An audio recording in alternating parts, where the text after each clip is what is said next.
Ողջույն, Չամիչով բուլկիների հայտնվելը սերտորեն կապված է հրուշակագործ Ֆիլիպովի անվան հետ, որը եղել է շատ հայտնի 19-րդ դարի վերջում և 20-րդ դարի սկզբում։ Այս չափազանց հետաքրքիր պատմությունը գրել է պատմաբան գրող Վլադիմիր Կիլիարովսկին իր Մոսկվան և մոսկվացիները գրքում։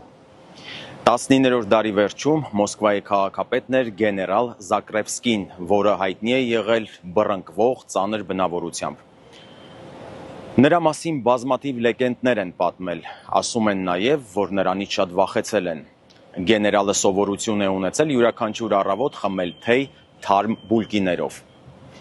Մի օր Ֆիլիպովին շտապ կանչում են քաղաքապետի մոտ, որը բարկացած բացատրություն է պահանջում, թե բուլկու մեջ խավարասեր է տեսել։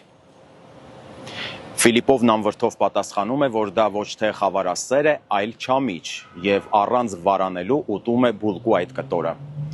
Այնուհետև Ֆիլիպովը շտապ վերադառնում է հրուշակեղենի արտադրամաս, խմորի մեջ ավելացնում է մեծ քանակությամբ չամիչ և անմիջապես ուղարկում է վաճառքի, քաղաքապետի բաժինը ևս առանձնացնելով։